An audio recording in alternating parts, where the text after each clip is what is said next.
I don't know what charity case let you through the door, but this interview is over." Richard Sterling's voice dripped with contempt as he stared across his mahogany desk at Zara Williams. "Howard University. Affirmative action special, I'm guessing?" He didn't wait for an answer. 9 languages? Please. Community college Spanish doesn't count, sweetheart. Zara's knuckles whitened around her portfolio. 26 years old, summa cum laude, fluent in languages he couldn't even pronounce. Yet here she sat, being dismissed like yesterday's garbage. "Sir, if you just look at my qualifications, I've seen enough." Sterling's resume hit the trash with deliberate force. "Marcus, escort this girl out, and next time screen these people better." The word people hung in the air like poison. But in exactly 97 minutes, this same man would be begging her to save his billion-dollar empire. Have you ever watched someone's prejudice become their downfall? The elevator doors had barely closed behind Zara when Sterling's world began to collapse. Amanda burst through his office door, her face pale with panic. "Mr. Sterling, we have a problem, a massive problem." Sterling barely looked up from his phone. "What now?" "The Yamamoto Consortium just called. They're threatening to pull out of the acquisition unless we resolve the communication issues. The entire deal is falling apart." $1.2 billion. The biggest acquisition in Sterling Global's history. The deal that would cement his legacy as more than just his grandfather's heir. "Get the interpreter team on a conference call. We'll sort this out." Amanda's hands shook as she held up her phone. "Sir, the entire interpretation service just canceled. Food poisoning from the company lunch. All 12 interpreters are in the hospital." Sterling's coffee mug slipped from his fingers, shattering against the marble floor. Hot liquid spread across Italian leather shoes that cost more than most people's monthly rent. "What do you mean, canceled? The final negotiation is in 2 hours. I've called every interpretation service in Manhattan. Nobody has native speakers available for Japanese, German, Russian, Arabic, Portuguese, Mandarin, and Italian, not on 2 hours' notice." The blood drained from Sterling's face. 7 different countries, 7 different languages, 7 different ways his empire could crumble. His grandfather's oil painting seemed to glare down at him from the wall. 3 generations of Sterling men had built this company, and he was about to lose it all because he couldn't speak a single foreign language. "Sir?" Amanda's voice sounded distant. "What do we do?" Sterling stared at his trash can. Inside, crumpled and coffee-stained, lay a resume that mentioned 9 languages. The same resume he'd thrown away 3 minutes ago. "The girl," he whispered. "The one I just—" "Where did she go?" "Security escorted her out, sir. Per your instructions." Sterling's hands gripped his desk until his knuckles turned white. The irony hit him like a freight train. The answer to his prayers had been sitting in his office, and he'd thrown her away like garbage. "Find her," he said, his voice cracking. "Find her now!" Zara stood in the marble lobby, her reflection multiplied in the polished walls like a hall of mirrors showing her humiliation from every angle. The security guard's radio crackled behind her. "Marcus to the front desk. The girl from 42 is still in the building. She should leave.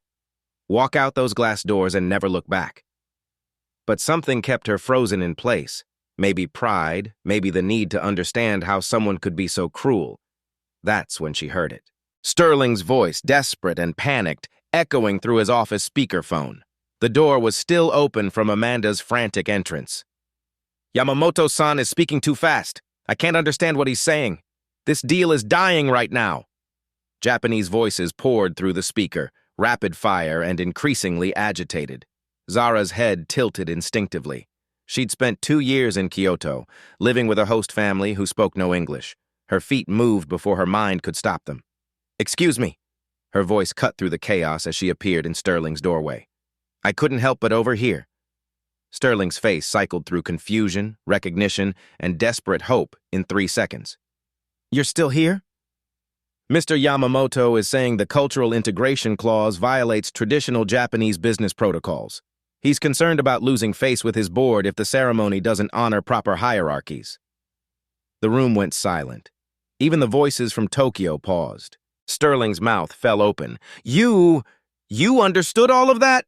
Zara stepped forward, her confidence building with each word. He's also saying your previous negotiations show disrespect for Japanese customs. He's questioning whether Americans can truly understand international partnership. This is impossible, Sterling whispered. The phone rang again. This time, angry German voices filled the room. The German partners are frustrated because your team doesn't understand their regulatory concerns, Zara translated without missing a beat.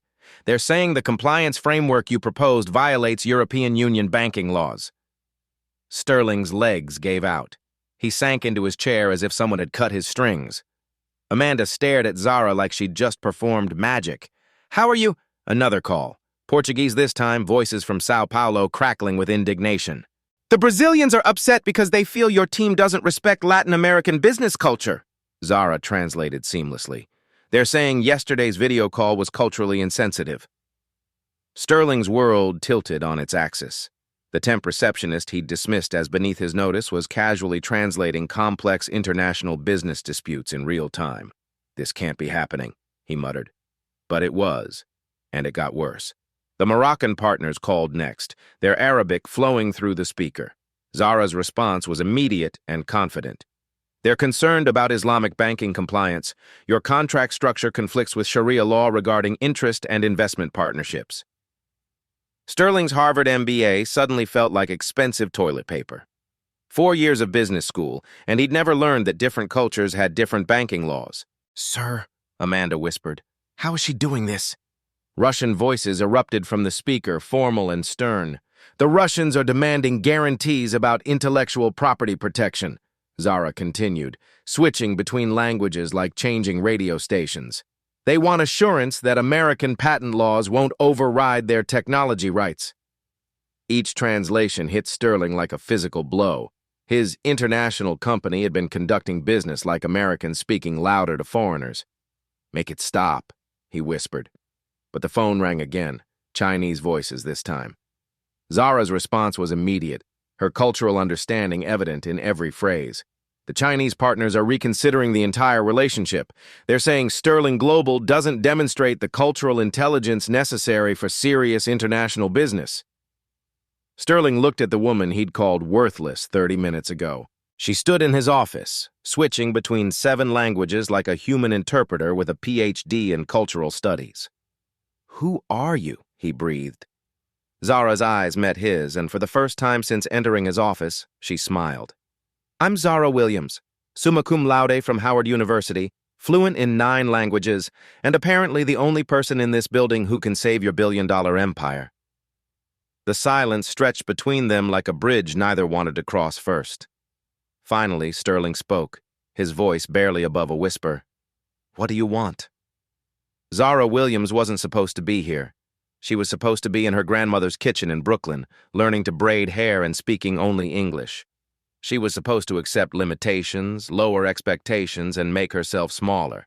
Instead, at age 5, she'd listened to her Moroccan mother argue with landlords in Arabic, and her Jamaican father negotiate construction contracts in patois-tinged Spanish. Languages weren't subjects to study, they were survival tools. By 12, she was translating parent-teacher conferences. By 16, she was the family's bridge to every bureaucratic office in New York. Her parents worked 3 jobs each, but somehow scraped together money for language camps and cultural immersion programs. Education is the only inheritance we can give you, her mother had said, working double shifts to pay for Zara's SAT prep. Howard University wasn't her parents' first choice. It was their only choice, full scholarship or no college at all. While Sterling was pledging Harvard fraternities funded by his trust fund, Zara was sleeping 4 hours a night, balancing work-study jobs with doctoral-level linguistics courses. While he networked at Martha's Vineyard, she spent summers teaching English in refugee camps, learning Mandarin from Chinese exchange students, perfecting her Russian with immigrant families in Brighton Beach. Her thesis on cultural intelligence in global economics had been read by professors across 7 countries. She'd consulted for UNESCO, translated for small nonprofits, mediated international disputes for organizations that couldn't afford Sterling's fees. 73 job applications, 73 rejections. Not quite the right fit. Looking for someone with more traditional experience. We'll keep your resume on file. Each rejection felt like a door slamming shut. Each interview a reminder that her qualifications didn't matter if her face didn't match their expectations. But here's what Sterling didn't know as he watched his empire crumble. Zara Williams had spent her entire life proving herself to people who looked exactly like him. She'd been underestimated so many times that excellence had become her default setting. She wasn't just fluent in 9 languages, she was fluent in survival. And right now, watching the most powerful man she'd ever met panic about problems she could solve in her sleep, Zara realized something profound. For the first time in her life, she held all the power. The question was, what would she do with it? Sterling's corner office had transformed into a war room. Phones rang incessantly. Amanda paced behind his desk, fielding calls from panicked board members. The Brazilian partners were threatening to walk. "Put them on speaker," Sterling commanded, then looked at Zara with desperate eyes. "Please, just help me understand what they're saying." The voice from Sao Paulo crackled through the room, rapid Portuguese mixed with barely contained frustration. Zara stepped forward, her voice calm and measured. "Mr. Oliveira is saying their patience is at its limit. He feels Americans don't understand Brazilian business culture at all." Sterling's face went pale. "What did we do wrong?" More Portuguese erupted from the speaker. Zara listened intently, catching every nuance. "He's explaining that yesterday's video call was deeply offensive. Your team interrupted him 17 times, which in Brazilian culture shows profound disrespect. You also rushed through relationship building, which they consider essential before any business discussion. But we were being efficient. Efficiency without a relationship is insulting to them," Zara interrupted gently. "They're saying your approach treats them like a transaction, not a partnership." Sterling watched in amazement as Zara began responding in perfect Portuguese, her tone respectful, apologetic, warm. The change was immediate. The angry voices from Brazil softened, became curious. "They're asking who I am," Zara explained to Sterling. "They want to know why they're finally hearing someone who understands their perspective." Sterling's world tilted. This woman, the same woman he'd dismissed as unqualified, was effortlessly repairing relationships his team had spent months destroying. "Tell them." Sterling paused, swallowing his pride like broken glass. "Tell them you're our new Director of Cultural Relations." Zara's eyebrows rose slightly, but she translated smoothly. The response from Brazil was immediate and enthusiastic. "They're excited," Zara reported. "They're saying finally someone who understands. They want to restart negotiations immediately, but only if I'm leading the cultural integration discussions." Sterling felt his grandfather's portrait judging him from the wall. 3 generations of Sterling men, and none of them had ever needed to depend on someone they'd previously thrown away. "There's more," Zara continued as the Brazilians kept talking. "They're also mentioning a legal concern your team missed. Brazilian environmental law requires specific compliance measures for international acquisitions. Your current contract structure violates their sustainability requirements." Amanda stopped pacing. "Our legal team never mentioned that." "Because they don't understand Brazilian regulatory frameworks," Zara explained. "Mr. Oliveira is offering to send their environmental compliance documents, but only if we demonstrate we have someone who can properly review them." Sterling's hands shook as he reached for his coffee, then remembered he'd shattered the mug earlier. "Can you review them?" "I wrote my graduate thesis on international environmental law in emerging markets," Zara said simply. "I'm familiar with Brazilian regulatory structure." The silence in the room was deafening. Sterling's Harvard MBA suddenly felt like a participation trophy. "Mr. Sterling," came the voice from Brazil, "we have been considering canceling all partnerships with American companies due to cultural insensitivity. But this young woman has changed our perspective completely. We want to triple our investment, but only if she manages the relationship." Sterling's mouth went dry. Triple the investment, from the woman he'd called worthless 20 minutes ago. "So," Zara said quietly, "what's it going to be?" Sterling's office felt like a pressure cooker about to explode. The Brazilian success should have been a victory, but instead, it exposed everything wrong with his empire. "We need to discuss this," Sterling said, his voice strained. "Privately." Zara nodded but didn't move toward the door. This was his office, his company, his crisis. If he wanted privacy, he could ask his own people to leave. Amanda lingered, pretending to organize papers. Sterling's senior VP, Marcus Webb, had appeared during the Brazilian call and now stood like a sentinel by the window. "So," Sterling began, pacing behind his desk, "that was impressive. But we're talking about a billion-dollar acquisition here. I can't just hand over negotiations to someone who—" He stopped mid-sentence, realizing he was about to say something that would destroy any chance of her help. "Someone who what?" Zara's voice was deadly quiet. Webb stepped forward. "What Richard is trying to say is that we need someone with proper credentials, someone who understands the corporate hierarchy here." Zara's laugh was soft and bitter. "You mean someone who looks like you?" "Now that's not fair," Sterling started. "Isn't it?" Zara opened her portfolio, the same one Sterling had dismissed. "Let me share my improper credentials." She pulled out a letter, creased from being folded and unfolded countless times. "Recommendation from Professor Yamamoto at Tokyo University, where I spent 2 years studying international business law." Another document. "Consulting work for the European Union on cross-cultural communication strategies." Another. "Published research in the Harvard International Review on Emerging Market Dynamics." Each paper landed on Sterling's desk like a slap in the face. "Here's one from the Sorbonne, another from University of Sao Paulo. Oh, and this one's from American University in Cairo, where I spent a semester studying Islamic banking principles." Webb's face had gone ashen. Amanda had stopped pretending to work. "You want to talk about corporate hierarchy?" Zara continued. "I've consulted for organizations in 7 countries. I've mediated disputes between Fortune 500 companies and international partners. I've prevented 3 trade wars that you've never heard of because I helped resolve them before they made headlines." Sterling sank into his chair. Each credential was more impressive than anything his Harvard network had ever produced. "But here's what really matters," Zara said, her voice gaining strength.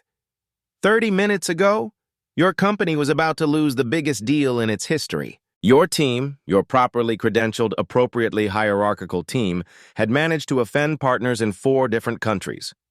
She picked up his trash can and dumped its contents on his marble desk. Coffee grounds, crumpled papers, and her resume spread across the surface like evidence at a crime scene. "This is what you thought of my qualifications." Sterling stared at the mess, unable to speak.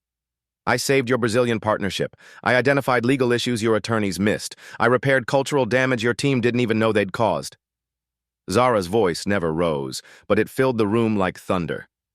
"And I did it all while you questioned whether I belonged here." Webb opened his mouth to speak, but Zara cut him off. "The Japanese partners are calling back in 15 minutes. The Germans after that. The Russians, the Moroccans, the Chinese, they're all waiting to see if Sterling Global has finally learned how to conduct international business." She looked directly at Sterling. "You have 2 choices. You can keep questioning my credentials while your empire collapses, or you can admit that maybe, just maybe, you don't know everything about running a global company." The intercom buzzed. "Mr. Sterling, Tokyo is calling back. They sound upset." Sterling's hand hovered over the phone.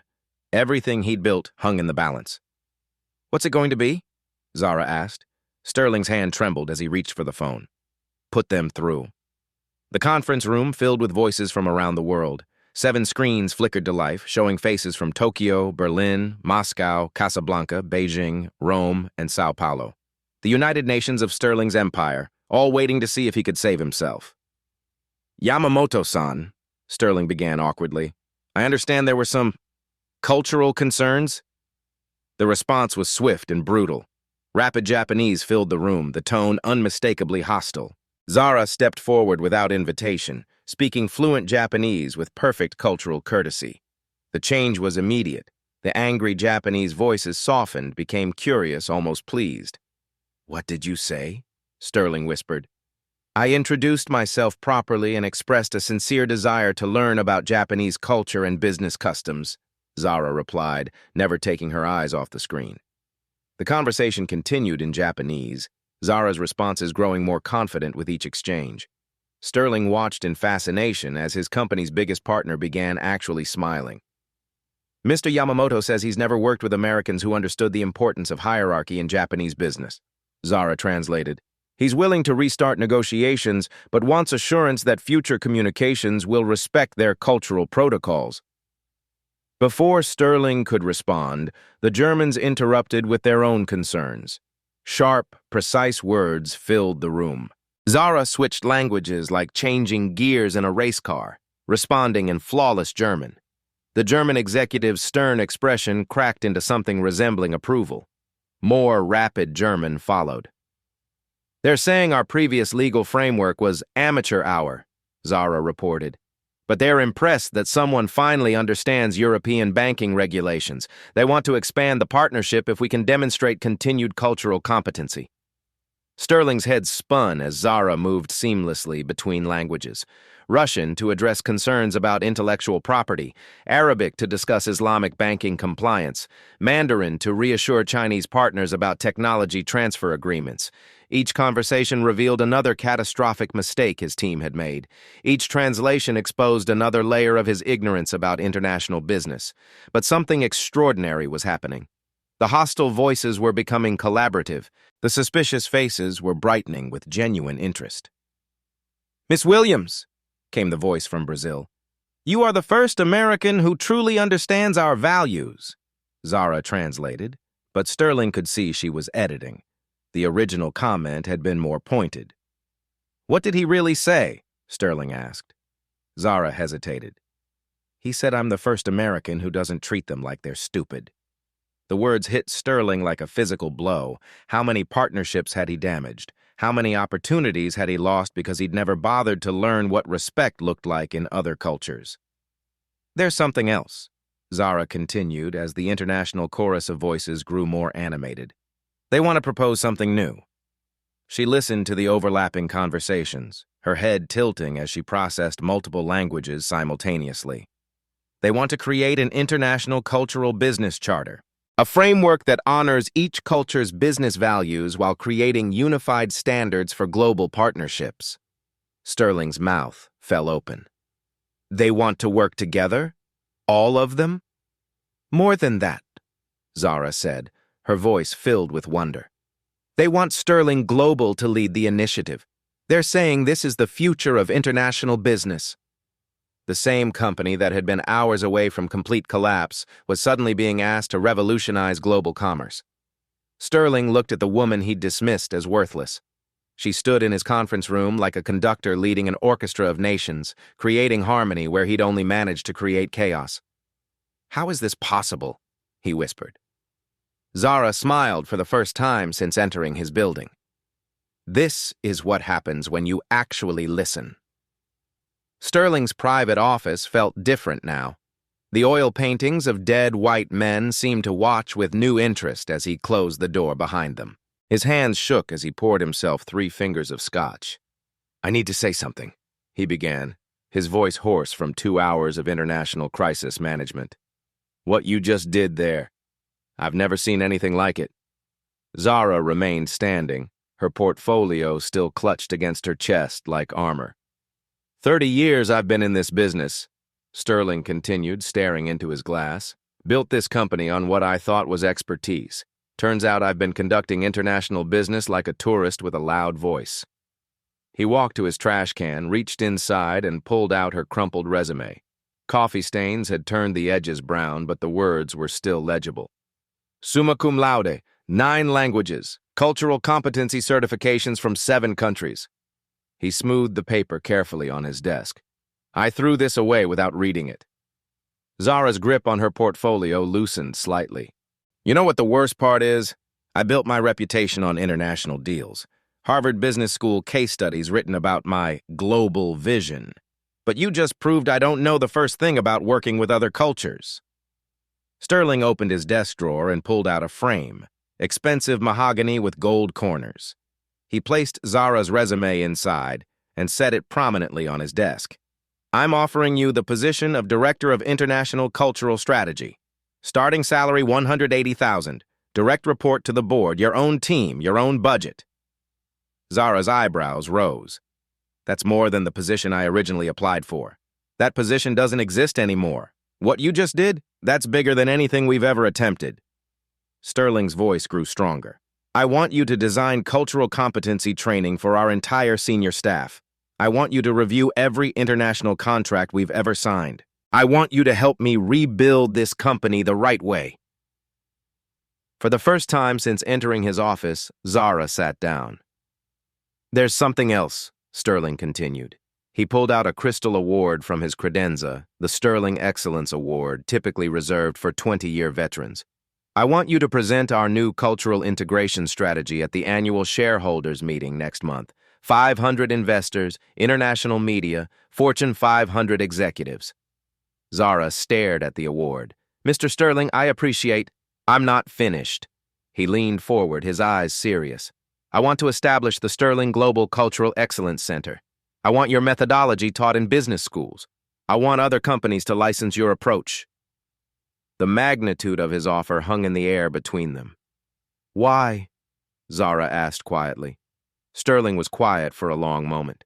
"Because 30 minutes ago I was the CEO of a failing company who'd just thrown away the one person who could save it. Because I've spent my entire career thinking success meant surrounding myself with people who look and think exactly like me."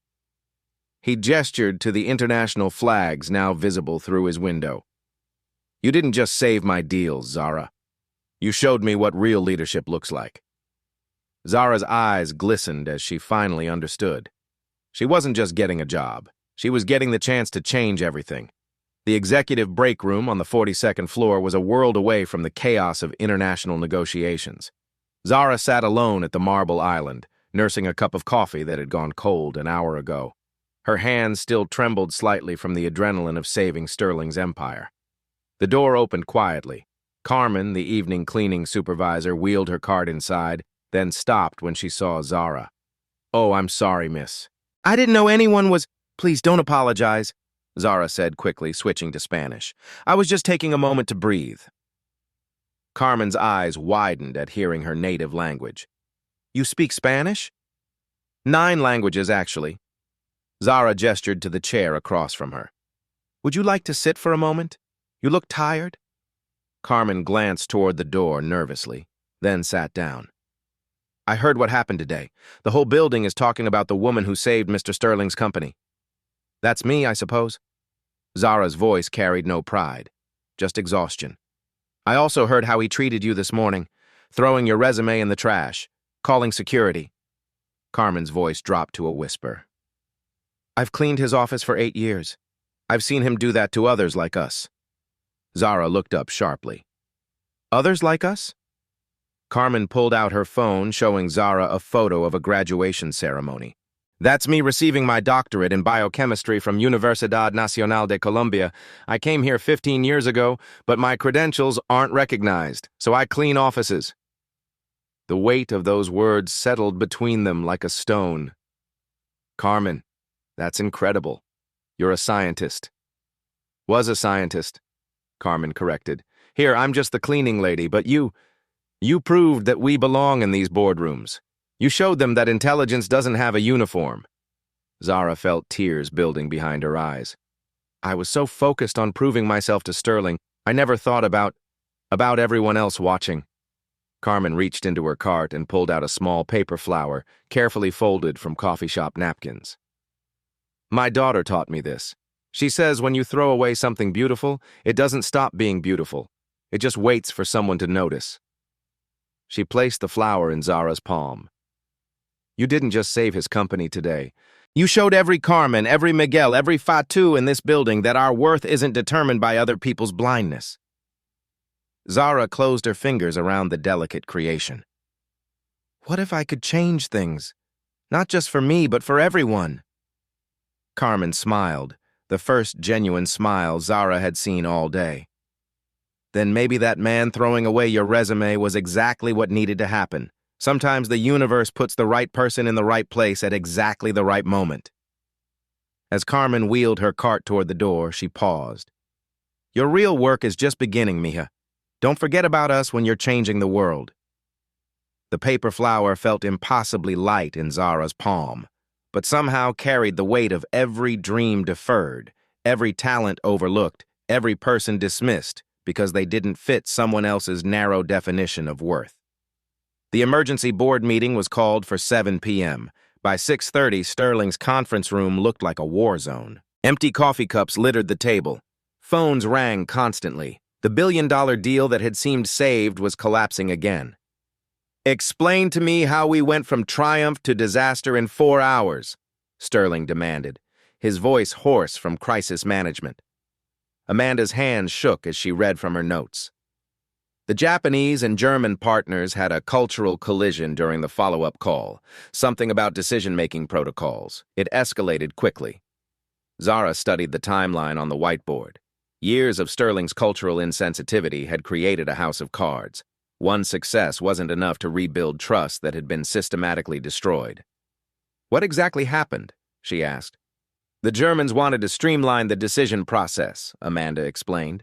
"They proposed bypassing what they called unnecessary consensus building. The Japanese partners felt this showed profound disrespect for their business traditions." Sterling slumped in his chair.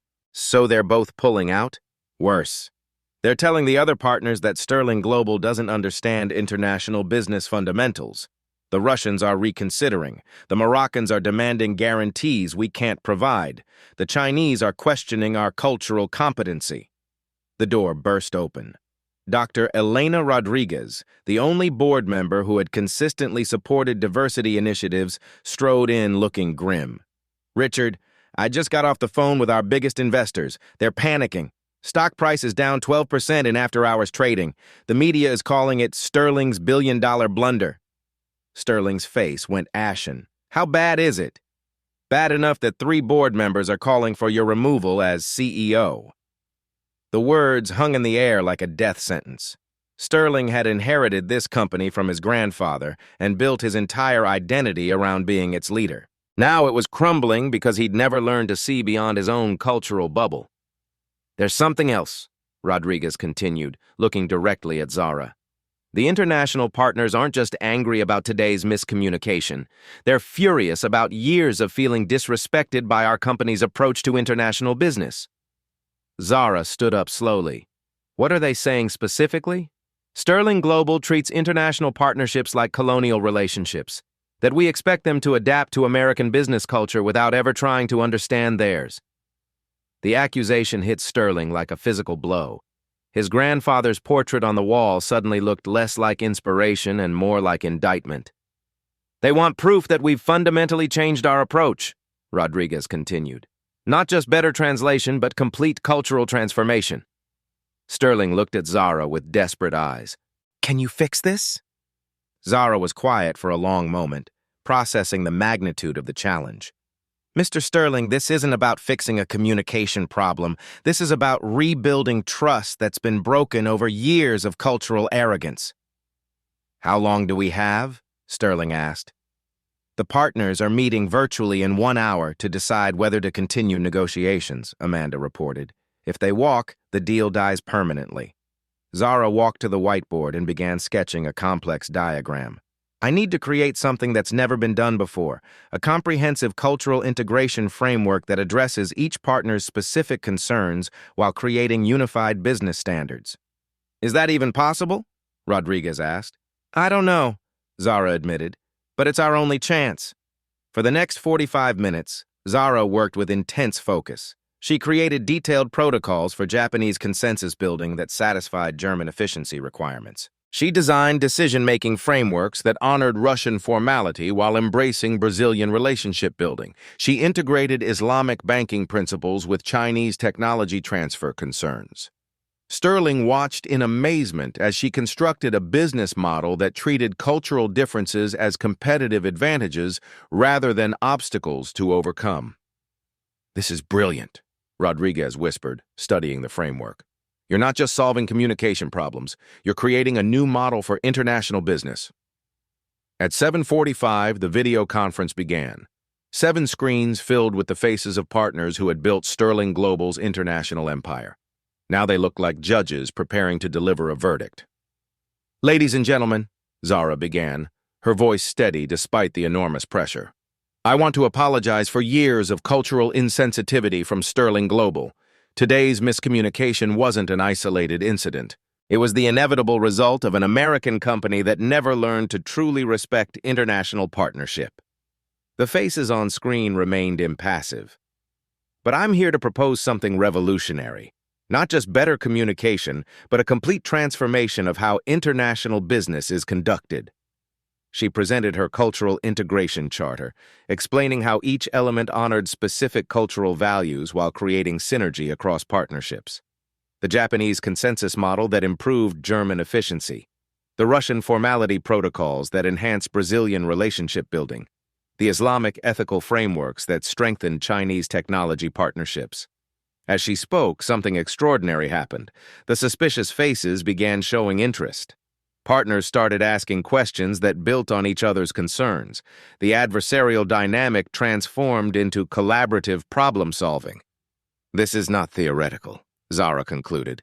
I'm proposing that Sterling Global become the first truly multicultural corporation, where cultural intelligence is as important as financial intelligence, where international partnership means genuine equality, not American dominance with foreign accents. The silence that followed felt eternal.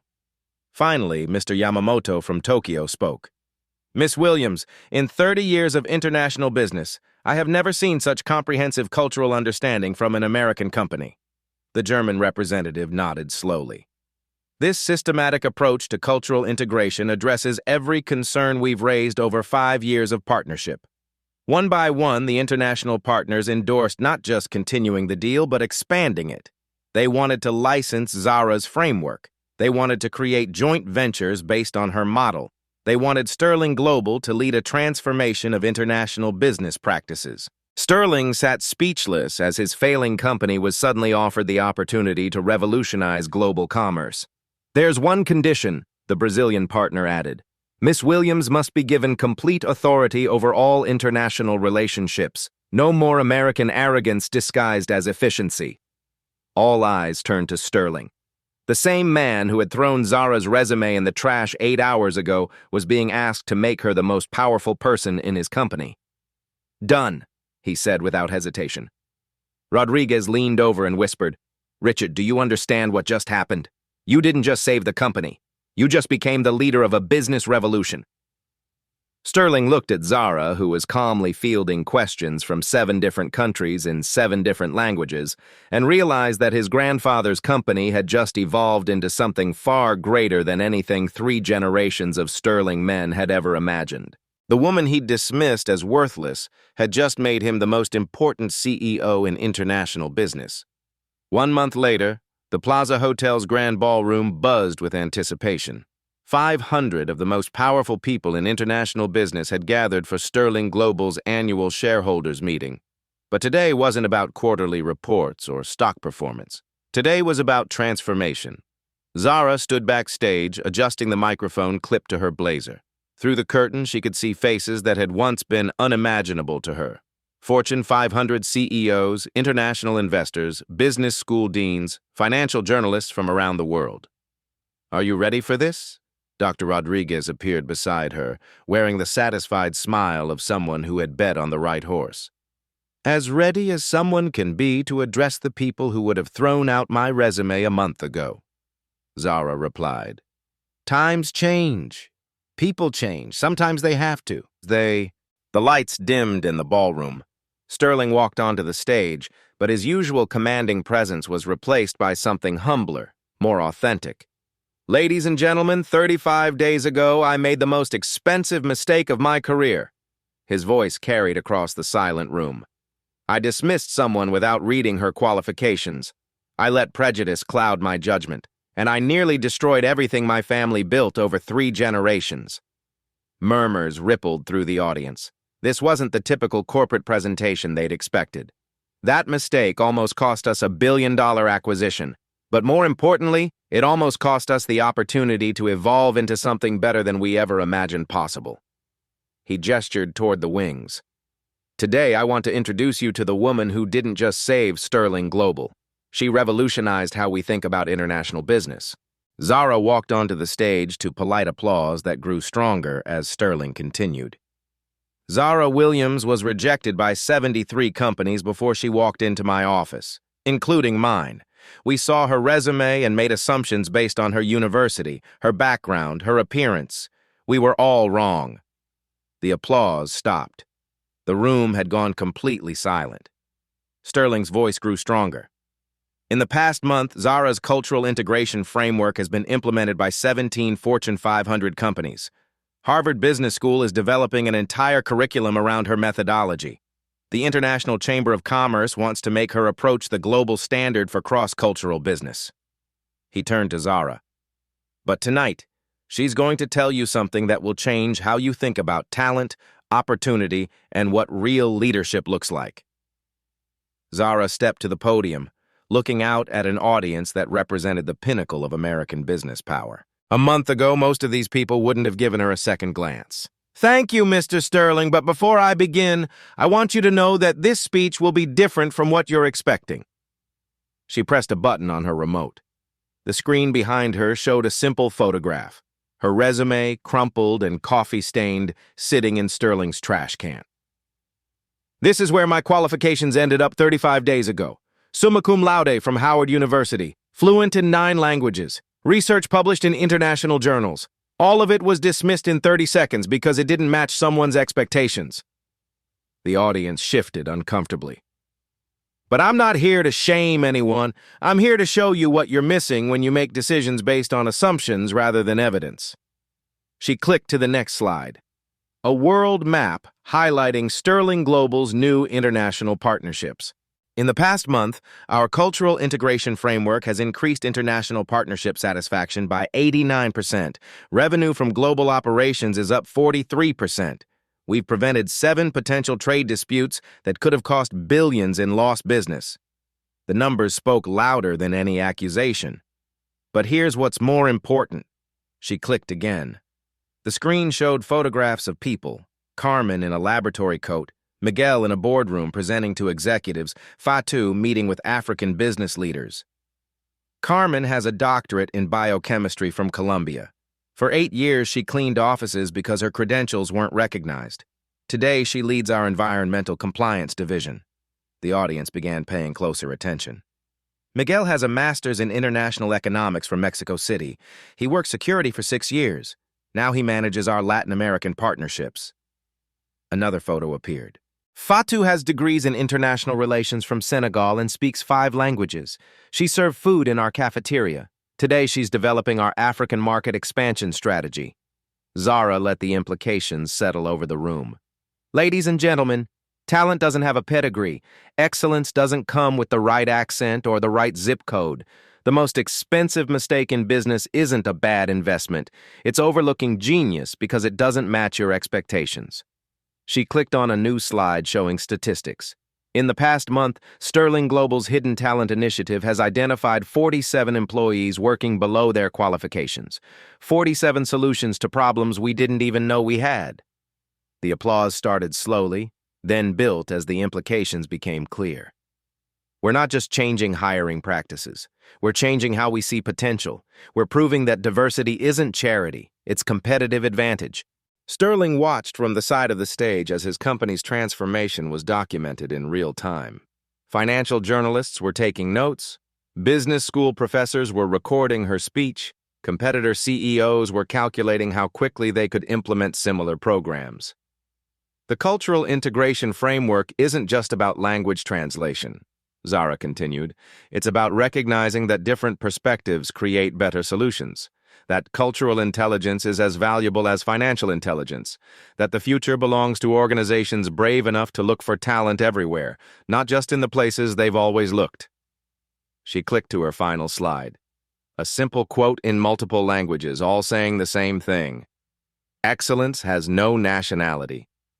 35 days ago, I was unemployed, living with roommates, wondering if my education was worthless. Today, I'm standing before you because one man was brave enough to admit he was wrong and smart enough to recognize potential when he finally saw it. She turned to Sterling. But this isn't about me.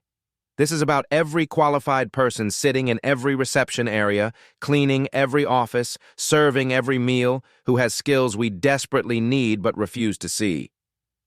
The standing ovation began before she finished speaking. Sterling joined her at the podium, holding the Sterling Excellence Award, the company's highest honor.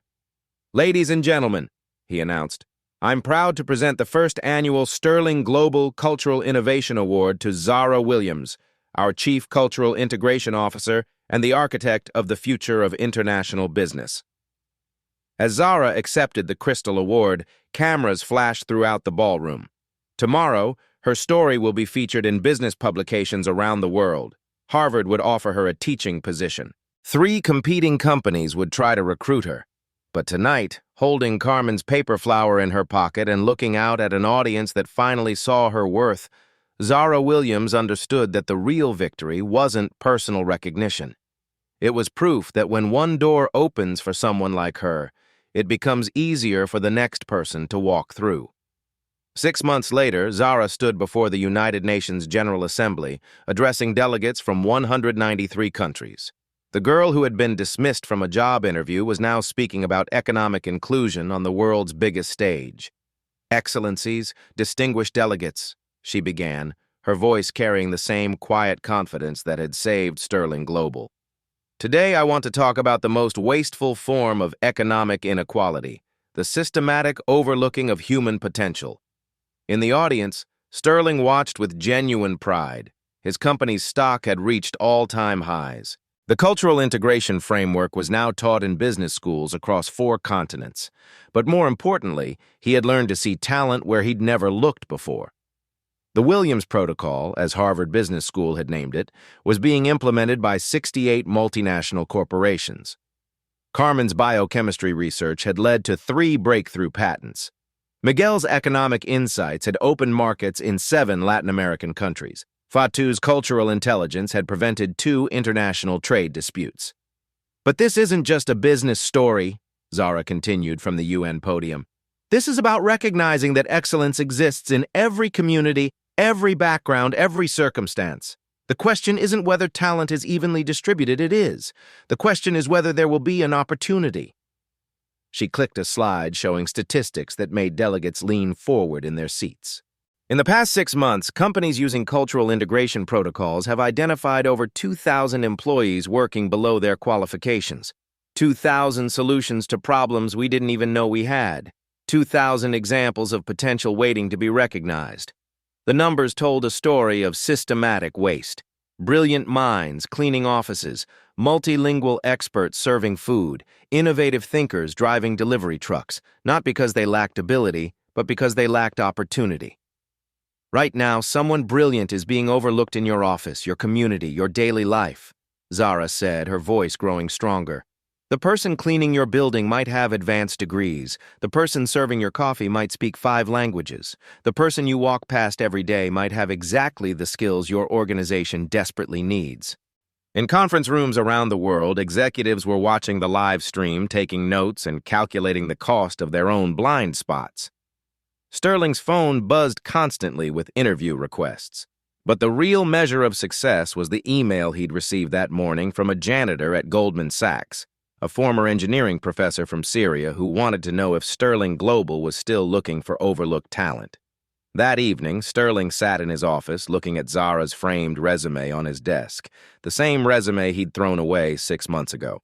Next to it sat Carmen's paper flower, now mounted in crystal, a reminder that beauty exists even in discarded things. His grandfather's portrait had been replaced with a photo from the UN speech. Zara addressing world leaders, representing not just Sterling Global, but a new way of seeing human potential. The intercom buzzed. "Mr. Sterling, there's a young man here about the engineering position. He graduated from Baghdad University, speaks 4 languages, and has been driving a taxi for 3 years. Sterling smiled, remembering his own transformation. "Send him up. And Amanda, this time I'm going to read his resume. Tomorrow I challenge you to do something different. Have one real conversation with someone whose potential you've never considered. Ask the person who cleans your office about their background. Talk to your delivery driver about their dreams. Listen to the cashier who speaks with an accent. They might speak 5 languages. Share this story if you've ever been underestimated because of how you look, where you went to school, or where you come from. Comment below. I see myself in this story, if Zara's journey resonates with you." Tag someone who deserves recognition for their hidden talents. Like this video if you believe talent has no uniform, no accent, no pedigree. Subscribe if you want to see more stories about people who prove that excellence exists everywhere. You just have to be brave enough to recognize it. Here's what you can do right now. Sterling Global's Hidden Talent Initiative is accepting applications worldwide. Visit our website to nominate someone whose potential has been overlooked. Help us find the next Zara, the next Carmen, the next brilliant mind waiting for their chance. Because the most expensive mistake in business isn't a bad investment. It's overlooking the genius standing right in front of you. Who in your life has potential you haven't recognized yet?